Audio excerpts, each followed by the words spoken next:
사랑하는 성도 여러분, 주님의 이름으로 환영하고 축복합니다. 이번 한 주도 주님의 놀라운 은혜와 기적과 이적의 삶들을 계속 살아가고 계신 줄 믿습니다. 제가 오늘을 준비하면서 기도를 많이 했습니다. 주님이 기뻐하시는 추수할 일꾼들을 보내셔 오늘 말씀을 온전히 듣기를 소망합니다. 제가 기도했던 인원수는 20명이었습니다. 아시지만 20명이 되지 않잖아요. 기도하는데 그런 감동을 주시더라고요. 20명이라는 숫자에 대해서 연연하는 것이 아닙니다. 각자 계시는 여기 계시는 영혼들은 그 20명에 걸맞는 역할과 은혜를 베풀 사람들이 된다 이것이죠. 하나님은 신실하십니다. 오늘 제가 여기서 찬양을 드리는데 가끔 그럴 때가 있다고 말씀드리지 않나요? 그냥 찬양만 드리고 싶을 때 진짜 우리 외에 가득 차 있는 느낌이 들었어요. 진짜 이 자리에 천사들이 가득 차 있는 그 느낌 있잖아요. 그냥 그 천국에서 하나님하고 찬양을 드리고 있는 모든 목소리들이 하나님 앞에 찬양하고 있는, 하나님은 왜 우리를 주목하실까? 수많은 교회들이 많은데 왜 이렇게 우리를 바라보실까? 그 생각을 가끔 하곤 합니다. 그냥 후 불면 없어질 것 같은 아주 작은 교회지 않습니까? 그런데 하나님은 우리를 주목하는 이유가 있습니다. 우리가 연약하기 때문이에요. 우리가 약하기 때문에, 우리가 하나님 외에는 할 수 있는 것이 아무것도 없기 때문에 주님을 오늘도 구하고 오늘도 찾고 오늘 주님의 뜻이 이루어지기를 소망하는 그 중심으로 살아가기 때문에 많은 영혼들이 주어지게 보면은 우리의 중심이 흔들려 있으면 어떻게 될까요? 사람들을 의존합니다. 하나님을 찾지 않아요. 이 재정을 의존합니다. 하나님을 찾지 않아요. 우선 저부터 그럴 것 같아서 하나님이 안 보시는 일도 있을 겁니다. 그렇기 때문에 하나님이 저에게 오늘 알려주신 감동은, 여기 계신 분들은 적어도 하나님의 그 모습 가운데서 5명의 역할을 해내실 거라 믿습니다. 그 기적과 그 은혜를 붙드시고, 하나님, 제가 쓰임 받기를 원합니다. 제가 하나님 앞에서 하나님이 기뻐하시는 길로 나가기를 소망합니다. 저를 통해서 전 세계가 변화되기를 소망합니다. 저를 통해서 복음이 모든 영혼들에게 들어가기를 소망합니다. 그 기도, 그 갈망, 부르짖는 만큼, 우리 입을 크게 벌리는 만큼 하나님 축복하시지 않습니까? 그래서 우리 교회가 다음 시즌으로 들어가는 데 있어서 저는 크게 벌릴 생각입니다. 지금도 저를 잘 아시는 분들은 아시겠지만 좀 일을 크게 벌리는 스타일입니다. 넉넉히. 제가 늘 말씀드리지만 사랑은 낭비다. 그 낭비스러운 모습이 때로는 무모할 수도 있고, 때로는 왜 그렇게까지라고 할 수도 있겠지만, 저는 하나님이 그렇게 역사하신다고 생각을 합니다. 그렇기 때문에 지금까지 저 정도까지라고 생각 들으셨다면 이제는 더 커진다라고 보시면 될 것 같습니다. 인원은 그렇게까지 오지를 않았잖아요. 그럼 어떻게 될까요? 우리 여기 계시는 각자의 영혼들이 감당할 몫이 더 커졌다라고 보시면 되겠습니다. 은혜입니다. 축복입니다. 하나님 그만큼 부어주시겠다. 하나님 그만큼 우리를 세워주시겠다라는 약속이자 은혜이기 때문에 여호수아가 산지를 바라보면서, 가나안 땅을 바라보면서 믿음으로 담대함으로 나갔던 것처럼, 갈렙이 무려 40년 광야 생활을 끝내고 무려 27년 동안의 그 가나안 땅을 정복한 이후에 마지막으로 내가 봤던 60여 년 전에 봤던 이 헤브론 산지, 이 땅을 제게 주시옵소서. 저는 60여 년 전에도 부르짖었던 기도고, 오늘 지금 내가 할아버지가 돼서 이제 이것을 할 수 있을지 없을지도 모르는 시점에서도 아직은 하나님의 약속이 제 삶 가운데 있음을 믿습니다. 하나님은 그런 사람을 통해서 역사하신 줄 믿습니다. 그리고 우리는 그런 교회가 벌써 되었고 앞으로도 더 빛이 나는 교회가 되는 줄 믿습니다. 오늘은 벌써 누가복음 10번째 말씀입니다. 누가복음을 쭉 살펴보면서 우리는 하나님께서 예수 그리스도를 통해 우리에게 하시고 싶은, 전하고 싶은 메시지를 계속 묵상하고 있었는데, 그 메시지에 이제 모든 엑기스를 담아서 오늘 주기도문을 함께 살펴보기를 원합니다. 누가복음 11장 1에서 4절을 보면 예수께서 한 곳에서 기도하시고 마치심에 제자 중 하나가 여짜오되 주여 요한이 자기 제자들에게 기도를 가르치신 것과 같이 우리에게도 가르쳐 주옵소서. 예수께서 이르시되 너희는 기도할 때에 이렇게 하라.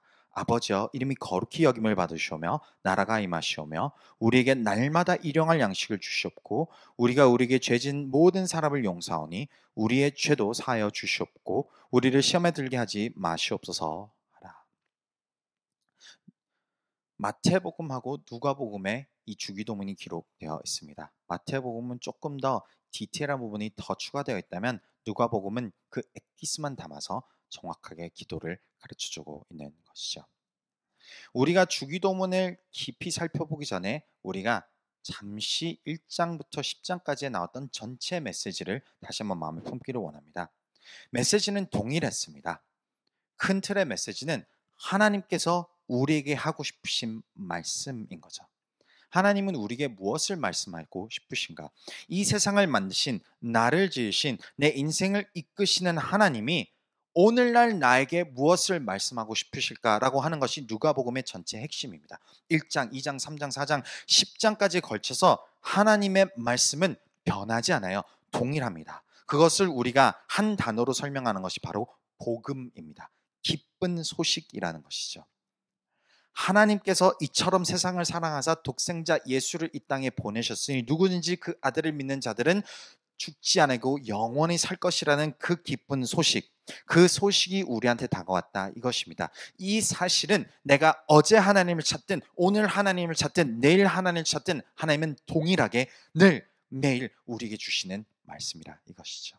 그럼으로써 이 복음은 우리 인생에 무엇을 변화시키는가? 복음은 연약한 자들 통해서 꽃이 피고 복음은 상처 있는 자들에게 치유로 가고 복음은 이 세상보다 하나님을 갈망하고 찾는 자들에게 그 값진 보배를 찾게 된다 이것입니다. 그래서 복음의 위력이 무엇인가? 누가복음 4장 18에서 19절을 보면 주의 성령이 내게 임하셨으니 이는 가난한 자에게 복음을 전하게 하시려고 내게 기름을 부으시고 나를 보내사 포로된 자에게 자유를 눈먼 자에게 다시 보게 함을 전파하며 눌린 자를 자유롭게 하고 주의 은혜의 해를 전파하게 하려 하십니다. 은혜의 해, 하나님의 회복의 해, 하나님의 부어주심의 해가 임하였다 이것입니다. 누구를 통해서? 예수 그리스도를 인해서. 이것이 복음입니다. 우리가 복음을 점차 깨달아가고 있다면 우리 삶 속에서 무엇이 변하는 줄 아십니까? 삭개오가 예수 그리스도를 따라가듯이 마리아가 예수님의 발자취에 엎드려 있듯이 때로는 이 세상 사람들이 보기에도 너무 이상하고 어리석은 선택들을 내려가는 삶을 살아갈 수 있다는 것입니다. 그러나 주님 앞에서는 그것이 가장 아름답고 가장 위대한 삶이 된다 이것이죠. 여기 계신 우리 모두도 마찬가지인 줄 믿습니다. 우리에게 주어진 것은 복음입니다. 우리가 하나님 앞에 다가갈 때 하나님이 우리에게 무엇을 계속해서 주실까? 복음입니다. 예수님께서 오셨다. 예수님이 우리를 구원하셨다. 그로 말미암아 예수님은 성령님을 보내주셨다. 우리가 성령님의 권능을 받으면은 예루살렘, 유대야, 사마리아 땅 끝까지 하나님을 전하는 능력의 전달자로서 하나님이 우리를 사용하신다. 이것을 매번 메시지를 전하고 계시는 것이죠. 이것을 우리는 날마다 어떻게 다시 기억하며 나아갈 수 있을까요? 오늘 우리가 말씀을 듣고 기도하고 부르짖고 하다 보면은 내 마음이 다시 살아난 것을 느낄 수 있습니다. 나는 다시 하나님 앞에서 올바르게 믿음으로 살아가겠다라고 내가 다시 내 마음을 조율할 수는 있을 것입니다. 그런데 월요일 날에 되고 화요일이 되고 수요일이 되고 나의 문제를 직면하고 세상의 유혹에 휩쓸려가고 어느 순간 내 안에 있던 불씨가 사그라들기 시작하지 않습니까? 우리가 날마다 하나님을 붙들고 하나님의 그 뜻을 깨닫고 기억할 수 있는 기억 장치가 있다면 믿으시겠습니까? 하나님께서는 예수님께서는 오늘 이 주기도문을 통해서 매일 하나님을 찾고 그 안에 담겨 있는 복음의 엑기스의 메시지를 매일 내가 생각하고 기억하면서 아침 저녁으로 기도할 때 내 마음이 흔들리지 않는다 이것이죠. 이것에 대해서 우리는 구약으로 잠시 돌아가야 합니다. 구약 시대 때 하나님께서 이스라엘 백성들에게 여러 가지 말씀들을 가르치십니다. 여러 가지 율법들을 가르치십니다. 자그마치 613개의 율법을 주면서 그거를 지키라고 하는데 그것을 언제 다 기억하긴 하겠습니까? 인간의 뇌는 그것을 기억하기 너무 어렵습니다. 그래서 하나님께서 이스라엘 백성들, 유대인들이 기억할 수 있도록 기억 장치를 허락하신데 바로 기도문입니다. 이스라엘 백성들은 그 기도문을 어떻게 기도를 시작하냐면은 쉐마 이스라엘이라고 표현하는 것이죠. 그것이 신명기 6장 4에서 5절에 발견됩니다. 이스라엘아 들으라. 이것이 쉐마 이스라엘 히브리어 번역된 말씀입니다. 우리 하나님 여호와는 오직 유일한 여호와시니 너는 마음을 다하고 뜻을 다하고 힘을 다하여 내 하나님 여호와를 사랑하라. 이 기도문을 통해서 무엇이 기억납니까? 나는 율법을 지켜야 하고 내 마음은 오직 하나님께 향해 하고 나는 거룩하게 살아야 한다. 다른 어떤 이방신들이 우상들이 내 마음을 뺏으면 안 된다. 나는 하나님 앞에 온전히 엎드려야 한다. 이것을 언제 기도했을까요? 아침 일어나서 쉐마 이스라엘. 저녁에 자기 전에 쉐마 이스라엘. 나를 지나가다가 내가 기도할 시간이 됐을 때 쉐마 이스라엘. 기도문은 내가 하나님의 뜻을 기억하게끔 하는 장치 중 하나입니다. 그리고 기도 또한 그것입니다.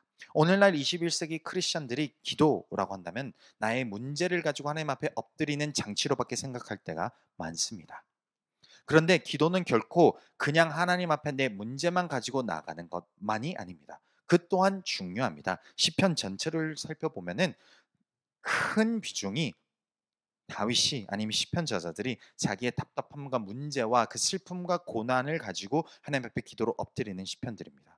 우리가 그 아픔과 슬픔 가운데 당연히 기도할 수 있습니다. 그런데 기도의 또 하나의 목적은 우리가 하나님을 기억하는 것입니다. 하나님이 우리에게 어떠한 말씀을 하셨는지, 우리가 어떻게 살아가야 되는지 그 기준을 아침으로 저녁으로 내가 이것을 선포하고 이것을 기도함으로써 나는 이것이 하나님의 뜻이구나라는 걸 기억한다는 것이죠. 이 쉐마 이스라엘의 배경을 가지고 오늘 말씀에 돌아와서 갑자기 누가복음 11장 1절에 제자들이 기도에 대해서 묻는 질문을 통해서 우리가 이것을 알아보기를 원합니다. 예수께서 한 곳에서 기도하시고 마치심에 제자 중 하나가 여짜오되 주여 요한이 자기 제자들에게 기도를 가르치신 것과 같이 우리에게도 가르쳐 주옵소서. 기도를 가르친다라고 한다면은 예수님이 무엇을 대답하실까? 우리 삶에서 우리의 지금 21세기 생활에서는 기도할 때 우리는 예수님의 이름으로 기도해야 하고 하나님 앞에 이런 것 저런 것 기도를 하고 우리는 두 손 모아서 기도하고 우리는 눈을 꼭 감고 기도하고 무릎 꿇고 기도하고 행위, 행동, 방법론에 대해서 많이 이야기하지 않습니까? 그런데 예수님이 무엇을 가르쳐 줄 아십니까? 핵심 메시지를 가르쳐 주십니다. 이것을 들었던 이스라엘 백성들, 유대인 배경의 제자들은 정확하게 압니다. 쉐마 이스라엘의 기도와 같이 우리는 이 주기도문을 통해서 하나님의 마음, 예수님이 가르치신 그 마음을 깨닫고 품고 날마다 이것을 기도하라. 이것을 깨달았던 것이죠. 그래서 누가복음 11장 2절부터 이렇게 표현합니다. 예수께서 이르시되 너희는 기도할 때 이렇게 하라. 아버지여 이름이 거룩히 여김을 받으시오며 나라가 임하시오며 우리에게 날마다 일용할 양식을 주시옵고 우리가 우리에게 죄 지은 모든 사람을 용서하니 우리의 죄도 사하여 주시옵고 우리를 시험에 들게 하지 마시옵소서 하라. 이 2절부터 4절에 기록되어 있는 주기도문은 복음을 함축하여 우리가 매일 아침 저녁으로 기억할 수 있는 엑기스가 됩니다. 이것이 수천 년간 그리스도인들은 매일 주기도문을 통해서 다시 한 번 더 마음에 하나님의 뜻을 되새김질 했습니다. 인간 역사는 우리가 언제든 말씀 성경을 읽고 그것을 찾을 수 있도록 한 시간이 그렇게 길지 않습니다. 무려 100여 년밖에 되지 않았고 그 전 놀랍도록 긴 시간 동안에서는 말씀을 외워서 그 외운 말씀대로 내가 살아갔던 것이죠. 그 중에서 가장 외우는 데 있어서 내가 기억하기 좋았던 장치 중 하나가 바로 주기도문이었던 것입니다. 단순하면서도 그 안에 하나님의 뜻, 우리에게 전하고 싶었던 그 복음의 메시지가 정확하게 담겼기 때문인 거죠. 그래서 우리는 오늘 이 주기도문을 깊게 한번 분석해서 살펴보겠습니다. 어떤 복음의 메시지가 들어있고 그것이 우리가 아침으로 저녁으로 기도할 때에 내 인생 속에서 무엇을 선포하고 있으며 그것이 내 삶 속에서 어떤 변화를 가져주는지 우리가 한번 살펴보겠습니다. 첫 번째, 우리가 주기도문을 기도할 때 우리는 어떻게 기도를 시작하냐? 하늘에 계신 우리 아버지여 라고 기도를 시작하지 않습니까? 마태복음 버전입니다. 누가복음은 이 모든 것을 함축하여 아버지여 라고 표현합니다. 우리가 기도하면서 먼저 다가갈 때 우리는 하나님과 나와의 관계를 정확하게 표현합니다. 그것을 깨닫고 그것을 이해한다 이것이죠. 하나님은 우리의 아버지가 되십니다. 우리를 그만큼 사랑하신다 이것을 표현한다 이것이죠. 그 사랑에 대한 표현을 누가복음 11장 11절부터 이렇게 기록을 합니다. 너희 중에 아버지 된 자로서 누가 아들이 생선을 달라 하는데 생선 대신에 뱀을 주며 알을 달라 하는데 전갈을 주겠느냐? 너희가 악할지라도 좋은 것을 자식에게 줄 줄 알거든 하물며 너희 하늘 아버지께서 구하는 자에게 성령을 주시지 않겠느냐 하시니라. 우리가 하나님 앞에 아버지이시기 때문에 무엇을 구하든지 하나님은 가장 좋은 것을 우리에게 주신다 이것입니다. 그것이 복음의 시작입니다. 가장 좋은 것 예수 그리스도를 이 땅에 보내지 않으셨습니까? 우리가 아직 내가 스스로 나는 죄인이라고 깨닫기도 전에 나는 내 스스로 잘났다, 나는 문제가 없다라고 스스로 착각하면서 살아가고 있을 때 하나님은 수천 년 전에 벌써 나의 죄의 문제를 해결해 놓고 있으셨다 이것이죠. 그 보혈의 피를 흘리셨다 이것입니다. 이것이 하나님 아버지의 사랑이라는 것입니다. 그래서 성경에서도 보면은 그 아들을 내어주신 자가 우리에게 또한 많은 것을 주지 않으시겠느냐 이렇게 기도하는 것이죠. 그래서 예수님께서 주의 이름으로 주님의 이름으로 기도하면은 주어 주신다. 우리에게 응답이 온다라고 기도하는 것이 무엇입니까? 말씀해 주시는 것이 무엇입니까? 하나님 아버지가 되시기 때문입니다.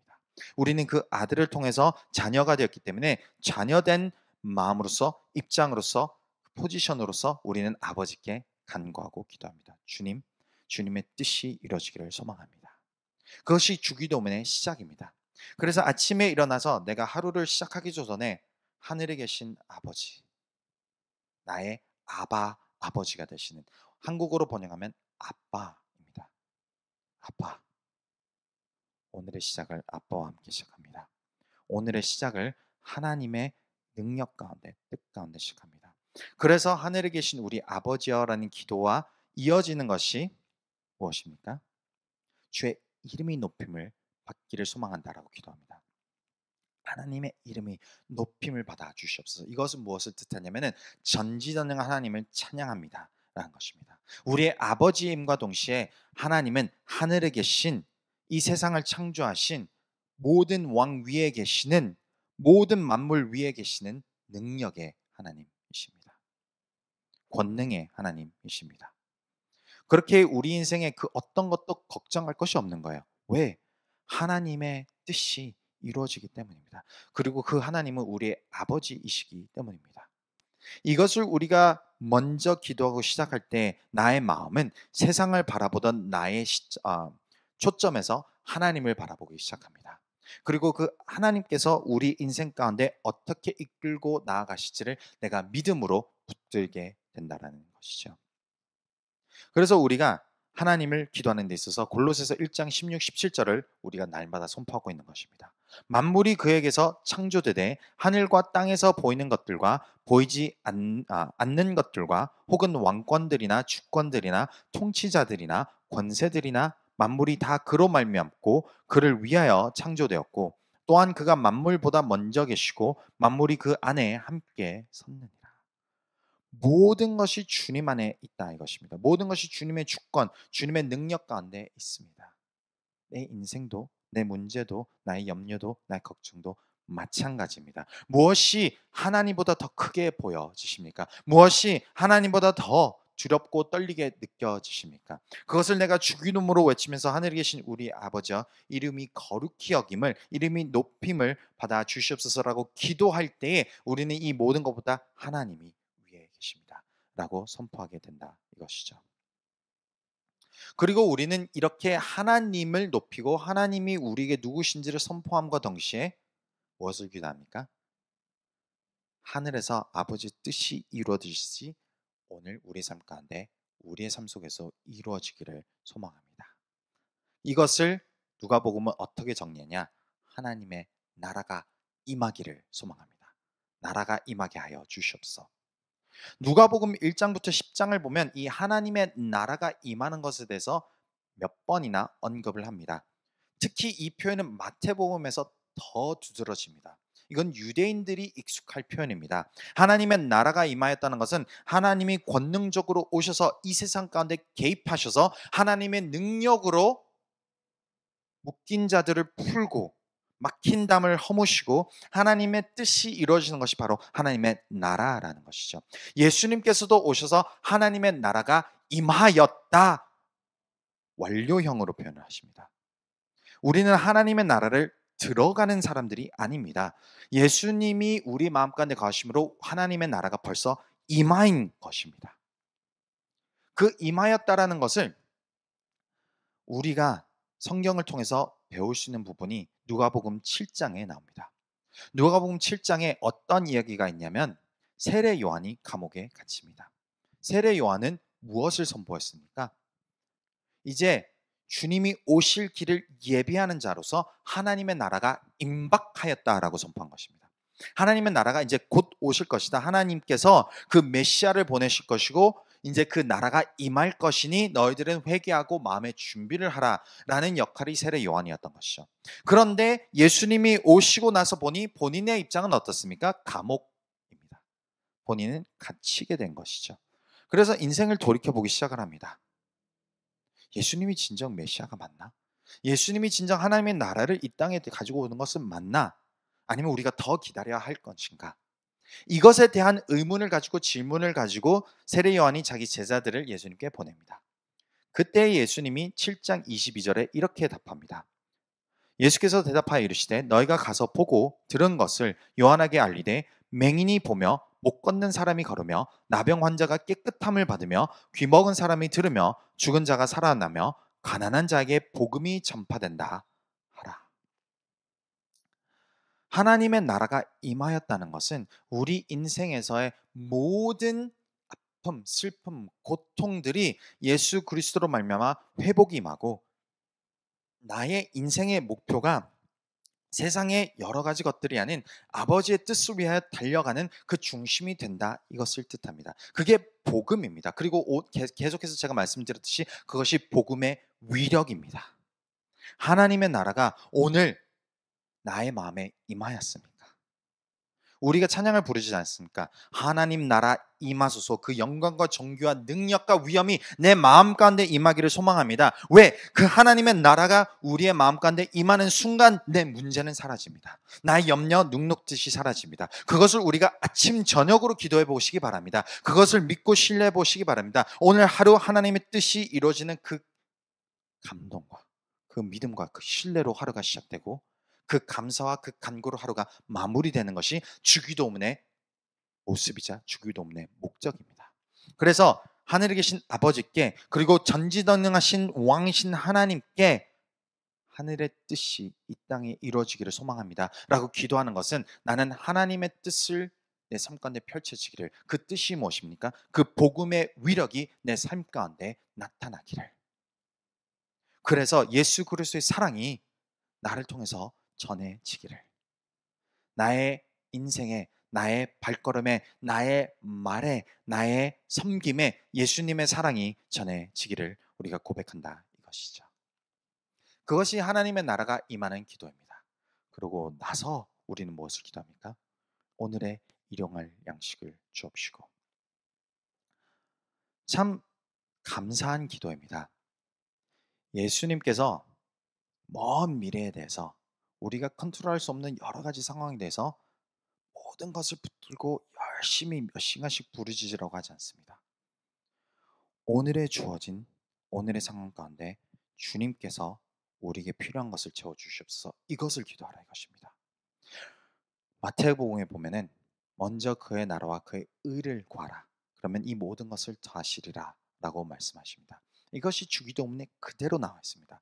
하늘에서 이루어진 그 뜻이 땅에서 이루어지리다. 그리고 우리가 기도하는 것은 오늘 우리에게 일용할, 오늘 하루의 양식을, 오늘 하루에 필요한 것을 주옵시고. 마태복음 6장 25절부터 쭉 보면은 이렇게 기록이 되어 있습니다. 그러므로 내가 너에게 이르노니 목숨을 위하여 무엇을 먹을까, 무엇을 마실까, 몸을 위하여 무엇을 입을까 염려하지 말라. 목숨이 음식보다 중하지 아니며 몸이 의복보다 중하지 아니하냐. 공중의 새를 보라. 심지도 않고 거두지도 않고 창고에 모아들이지도 아니하되 너희 하늘 아버지께서 기르시나니 너희는 이것들보다 귀하지 아니하냐. 너희 중에 누가 염려함으로 그 키를 한 자라도 더할 수 있겠느냐. 또 너희가 어찌 의복을 위하여 염려하느냐. 뜰의 백합화가 어떻게 자라는가 생각하여 보라. 수고도 아니하고 길쌈도 아니하느니라. 그러나 내가 너에게 말하노니 솔로몬의 모든 영광으로도 입은 것이 이 꽃 하나만 갖지 못하였느니라. 오늘 있다가 내일 아궁이에 던져지는 들풀도 하나님이 이렇게 입히시거든 하물며 너일까 보냐. 믿음이 작은 자들아. 그러므로 염려하여 이르기를 무엇을 먹을까 무엇을 마실까 무엇을 입을까 하지 말라. 이는 다 이방인들이 구하는 것이라. 너희 하늘 아버지께서 이 모든 것이 너에게 있어야 할 줄을 아시느니라. 이렇게 말씀하시고 33절에 어떻게 표현하십니까? 그러므로 먼저 너희는 그의 나라와 의를 구하라. 그러면 이 모든 것을 너에게 더하시리라. 오늘 나는 어떠한 기도로 어떠한 간구로 하나님 앞에 엎드립니까? 아니면 내가 아침에 일어나서 나의 마음이 무엇으로 가득 채워서 시작이 됩니까? 우리는 하나님 앞에 기도를 엎드리지 않으면 내 마음은 염려, 걱정, 근심으로 가득 차면서 하루가 시작이 돼버립니다. 그리고 그 염려, 걱정, 근심거리들을 하나씩 하나씩 쳐내느라 내 마음은 분주하고 바빠져 버립니다. 그리고 그것이 불평, 불만, 분노, 슬픔으로 가득 찬 상태로 저녁에 이르면서 나는 또 그 힘겨움 가운데 내 인생을 돌아보면서 신세한탄하며 하루가 마무리되지 않겠습니까? 주기도문은 역설적이게 그 반대입니다. 아침에 일어나서 내 마음이 순식간에 염려와 걱정으로 가득 찰 수 있었던 그 시간과 그 순간에 나는 아버지를 찾고 전지전능한 하나님을 찾고 하나님의 뜻이 먼저 이루어지기를, 내 인생에서 내 목표가 내 지금 일과 걱정과 염려, 내 주머니의 사정을 지금 생각하면서 달리는 것이 아니라 내가 나가는 그 과정 속에서 하나님이 나에게 보내시는 영혼에게 그 축복의 통로가 되기를, 그 복음의 손길이 되기를 하는 심정이 먼저입니다. 제가 그 길을, 그 마음을 품고 나아갈 때 하나님께서 나의 인생의 길 가운데 오늘 하루에 필요한 만나를 허락하시고 일용할 양식을 허락하여 주시옵소서. 이 기도로 하루를 시작함과 동시에 내 마음은 하나님의 은혜로, 하나님의 능력으로, 성령님으로 충만케 된다, 이것이죠. 우리가 그렇게 하나님의 나라와, 먼저 그 나라와 그 의를 구하고 나서 예수님은 마지막 두 개를 더 말씀하십니다. 이 마지막 두 가지의 기도는 무엇입니까? 예수님을 닮아가는 기도입니다. 사랑과 정의로움인 것이죠. 그런데 이 사랑에 대해서 예수님은 정확하게 무엇을 표현하시냐? 누가복음 11장 4절에 보면 우리가 우리에게 죄 지은 모든 사람을 용서하오니 우리의 죄도 사하여 주시옵고 우리를 시험에 들게 하지 마시옵소서 하라 라고 기록합니다. 첫 번째는 용서입니다. 그리고 두 번째는 시험에 들게 하지 않도록 우리를 이끌어 달라라는 거룩입니다. 예수님을 닮아가는 과정, 예수님이 기뻐하시는 그 삶을 살기 위해서 우리 인생에서는 무엇이 필요합니까? 사랑, 그리고 거룩인 것이죠. 그런데 예수님이 말씀하신 사랑은 바로 용서와 동반됩니다. 예수님이 내가 너희를 사랑하듯이 너희도 서로 사랑하라는 그 사랑의 메시지 안에는 용서를 빼고 이야기할 수는 없습니다. 내가 아무리 주님 앞에서 하나님의 뜻이 이루어지기를 소망합니다고 해도 내가 미워하는 마음이 있고 용서하지 못하는 마음이 있으면은 이 문장에서 걸립니다. 이거를 아침 저녁으로 기도해 보시기 바랍니다. 내가 주님 오늘날 일용할 양식을 주시옵소서라고 기도하면서 내 마음이 이제 하나님을 믿어지는 듯한 그 기쁨이 솟아넘치기 시작할 때 주님 용서, 쉽지 않습니다. 용서라는 그 단어에 우리의 마음에 찔림이 들어온다면 그것도 하나님의 기쁨이 되는 줄 믿습니다. 왜? 나를 변화시키는 것이니까.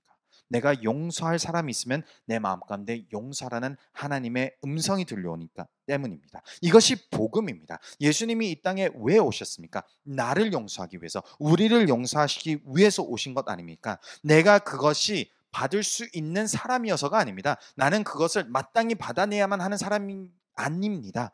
우리는 용서를 받을 수 없는 사람입니다. 그 자격도 없습니다. 즉 반대로 이야기하면은 나를 힘들게 했던 사람들도 나의 용서를 받을 자격이 없습니다. 당연히 그렇습니다. 그럼에도 불구하고 예수님은 무엇을 말씀하십니까? 받을 자격이 없는 사람을 용서하는 그 사랑이 예수님의 복음의 사랑이라 이것이죠.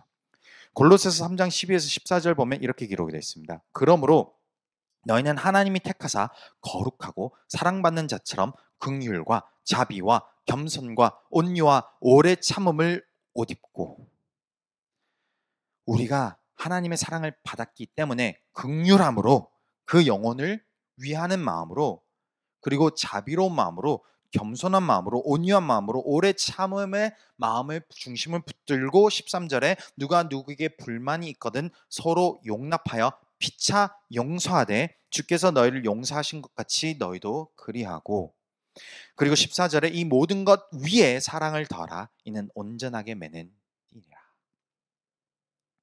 용서는 복음에서 뗄 수 없는 핵심입니다. 그렇기 때문에 우리가 주기도문을 기도할 때에, 아침 저녁으로 기도할 때 내 마음은 이것을 묵상하면서 내가 하나하나 그냥 주문을 외듯이 그냥 그저 오늘 낮 저녁에도 목사님이 기도를 하라고 시키셨으니까 해봐야지 라고 그냥 읊는 소리로 훅 지나가면 내 마음을 움직이지 않습니다. 그러나 오늘 우리가 하나하나 분석하는 것처럼 하나하나 외치면서 주님 이것이 진정 제 마음이 되기를 소망합니다라고 기도하면서 용서의 기도에 도달했을 때 내 마음을 하나님이 늘 깨끗게 되기를 붙들고 계신다 이것이죠. 오늘 나는 용서하지 못한 영혼이 있었을까? 오늘 나는 내가 용서받지 못한 행동을 한 것이 있었을까? 이것을 내가 다시 한 번 더 되새김질하면서 저녁에 주기도문으로 마무리를 하고, 내가 용서해야 되는 영혼들이 있다면 하나님 앞에 기도를 엎드리는 것입니다. 주님, 내가 아직 그 용서할 수 있는 힘이 없습니다. 왜 우리가 기도를 하겠습니까? 우리가 용서할 수 있는 힘이 있다면, 용서할 수 있는 능력이 있다면 기도할 필요가 없지 않겠습니까? 예수님의 용서도 우리는 주님 앞에 능력을 구해야 됩니다. 그래서 그 성령님의 권능이 내 마음 가운데 임하여 능력으로 용서할 수 없는 사람도 용서가 된다 이것이죠. 그렇게 용서의 기도와 더불어 우리는 거룩의 기도를 해야 합니다. 그래서 우리는 악에서 구해달라, 우리가 유혹에 넘어지지 않도록 이끌어달라 기도하는 것입니다. 인간의 본성은 죄인이라고 계속 말씀드립니다. 그것을 알 수 있는 가장 쉬운 방법은 나로 하여금 내 육체적 쾌락과 내 욕구에 그대로 내가 내 생각과 마음이 뺏긴다라는 것을 깨달을 때입니다. 그냥 그저 나는 편안하게 내 인생을 살아가다 보면은 하나님을 찾지 않습니다. 우리 모두가 동일합니다. 우리는 하나님을 본능적으로 찾는 사람들이 아닙니다. 우리의 본능은 죄이기 때문에 본능적으로 내가 편해지기를, 내가 편안하기를, 내가 마음에 편하고 좋은 것들을 찾기를인 것이죠. 그래서 특히 자녀들을 통해서 한번 물어보면 더더욱 그렇습니다. 너희들에게 많은 것이 주어진다면 무엇을 할까? 무엇을 하고 싶냐라고 물어보면은 어린 아이들은 그것을 통해서 본인 친구, 본인 가족이 어떻게 행복을 누릴 수 있을까를 먼저 생각합니다. 그것이 인간의 본능이라 이것이죠. 근데 그 유혹을 떨쳐버릴 수 있는 힘이 우리에게 있겠습니까? 없습니다. 그렇기 때문에 우리는 하나님께 주시는 힘을 붙들고 오늘도 하나님이 나를 이끄셔서 유혹을 떨쳐버리고 악한 길로 가지 않고 하나님의 뜻대로 살아갈 수 있도록 이끌어달라는 기도가 반드시 필요합니다. 갈라디아서 5장 16절에 보니 내가 이르노니 너희는 성령을 따라 행하라. 그러면 육체의 욕심을 이루지 아니하리라. 아침에 일어나서 내가 다른 것 하기 전에 다만 악에서 구하옵소서라고 외치고 하루를 시작하다 보면 내 마음 가운데 성령님이 나를 이끄십니다. 그것은 너에게 좋은 것이 아니다. 지금 그 유혹에 넘어가지 말아야 한다라는 내 마음에 성령님께서 나를 잔잔히 때로는 강하게 이끄십니다. 그리고 그 마음의 찔림 속에서 나는 성령님의 이끄심을 따라 행하게 될 때에 우리는 우리 죄에 넘어가지 않는 것입니다. 사랑하는 성도 여러분, 이것이 주기도문입니다. 예수님께서 제자들에게 그리고 오늘날 2000년 후인 우리에게 이 주기도문을 가르치셔 주시는 목적과 이유가 있습니다. 이것을 날마다 기억하라 이것이죠. 이스라엘 백성들이 얼마나 이것을 끝까지 붙들기 원했냐면 쉐마 이스라엘 이 기도문을 어떻게 했는 줄 아십니까? 나가는 데마다 걸어놓고 그 문짝에다가 새겨넣고 내가 필요하면 나의 옷에 새겨 넣어서 그것을 꺼내서 보기도 했고, 매일 아침 저녁으로 가족이 모아서 기도를 하였고, 그것을 날마다 생각하도록 열심을 가했다 이것입니다. 오늘날 우리가 예수님을 만나고 그 구원에 임하였을 때 하나님의 기준이 달라지니까? 아닙니다. 동일합니다. 우리에게도 그 동일한 기도가 주어집니다. 성경 66권의 말씀 전체를 우리가 물론 매일 뜨겁게 말씀을 묵상하면서 그 말씀 66권을 날마다 살펴볼 수 있으면 얼마나 좋겠습니까? 그러나 우리의 인생 가운데 그 바쁨과 그 여정 속에서 우리는 때로는 그것을 못할 때도 있습니다. 그러나 우리에게 주어진 놀라운 은혜는 주기도문인 것이죠. 주기도문을 붙들고 주님, 아버지가 되신 주님께서 모든 것을 천지를 창조하시고 주관하신 주님께서 오늘도 하나님의 뜻이 제 삶 가운데 이루어지기를 소망합니다. 그리고 그 뜻이 이루어짐과 동시에 오늘 하루에 내가 붙들어야 할 것을 생각해 해 주시고 오늘 하루에 하나님이 나에게 필요한 것을 채워 주시옵소서. 그 이상으로 염려하는 것조차도 제 믿음이 없다는 것을 제가 고백하오니 먼저 그의 나라와 의를 구하는 저에게 아버지의 뜻대로 저의 필요한 것 모든 것을 채워 주시옵소서. 그리고 무엇보다도 제 마음의 중심 가운데 예수 그리스도를 닮아가는 데 있어서 내가 먼저 용서받은 자로서 용서할 수 있기를, 그것이 예수님의 사랑을 닮아가는 모습인 것임을 내가 깨닫기를, 그리고 그와 더불어 내가 악의 길에 걷지 않고 유혹에 빠져들어가지 않도록 성령님께서 나의 인생을 주관하여 주시옵소서. 이 주기도문을 짧게 아침에 기도하고 하루를 시작합니다. 하루를 살아가다가 내 마음이 흐트러져 있다라고 느끼는 순간, 그 마음이 그 생각이 스쳐지는 순간 또 다시 주기도문으로 하나님 앞에 엎드립니다. 그리고 저녁에 모든 것을 마무리하면서 내가 하나님 앞에 기도하고, 주님, 이 주기도문을 읊어가면서 오늘 하루 하나님께서 저를 붙들어 주시면 감사합니다. 행여 그렇게 온전히 살지 못하였을지라도 다시 한 번 더 고백합니다. 하나님께서 저를 이렇게 붙들어 주시옵소서. 이것이 수천 년간 그리스도인들이 매일 기도했던 모습입니다. 데살로니가전서 5장 16에서 18절에 보면 이렇게 기록이 되어 있습니다. 항상 기뻐하라, 쉬지 말고 기도하라, 범사에 감사하라. 이것이 그리스도 예수 안에서 너희를 향하신 하나님의 뜻이니라. 이것을 우리의 삶 가운데 날마다 이룰 수 있는 좋은 방법 중 하나는 주기도문을 내가 기억하고 기도로 하나님 앞에 엎드린 줄 믿습니다. 그래서 오늘 말씀을 들으시고 저는 이것을 여러분들에게, 우리 모두에게 도전을 드리고 싶습니다. 내 인생 속에서 내 마음 가운데 성령님이 나를 이끌고 계시다면, 그리고 그것을 기도 가운데 엎드리라고 마음을 주신다면, 짧은 시간이 나에게 주어졌다면 주기도문을 그냥 선포하는 것만으로, 좀 여유로운 시간이 있다면 그 주기도문 하나하나를 내가 더 깊게 기도하면서 하나님 앞에 엎드리는 것으로 나아갈 때 나의 인생의 마음의 목표와 나의 인생에 나아가는 그 열매가 더 아름답고 더 찬란하게 빛나게 되는 줄 믿습니다.